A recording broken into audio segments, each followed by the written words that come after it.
One, two, three, go! Hello kuya at sa lahat ng kapamilya, ako po si Alvin Pilay Disaban, ang inyong online housemate. Alam naman po natin na lahat ng Pilipino ay pawang masayahin at magaling din sa pagpapatawa. Kaya ngayon, bibigyan ko kayo ng mga jokes na siguradong ikatutuwa niyo ito. At ito ang tungkol kay Juan at ang kay Pedro. Number 1 joke. Juan. Oh, bakit Pedro? Alam mo ba, yung pusa namin, kahit nasa lamesa at yung ulam namin, walang takip, hindi niya kinakain. We, totoo ba, Pedro? Oo, Juan. Pedro, ano ba yung ulam nyo? Siyempre, ano pa ba? Di, asin.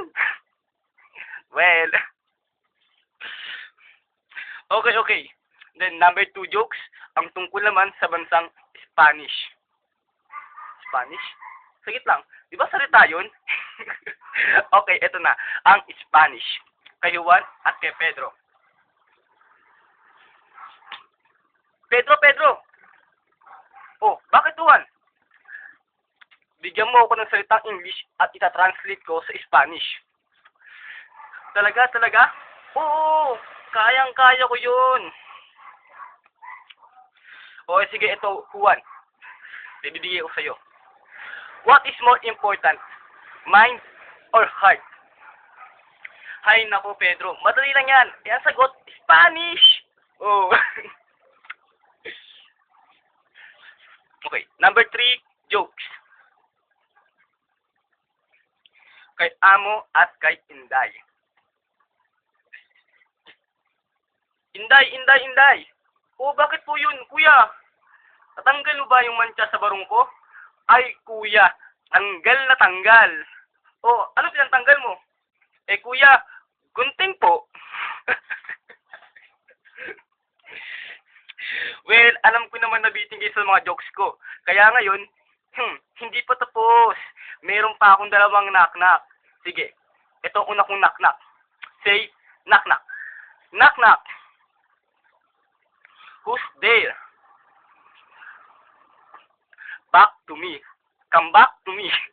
Come back to me. Okay, come back to me who?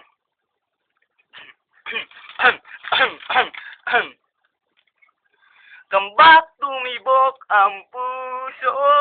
Wala ka nang magagawa, sundi nito. Okay, pero pa ako isa. Ito, seryoso na to. Knock-knock. Who's there? Solution who?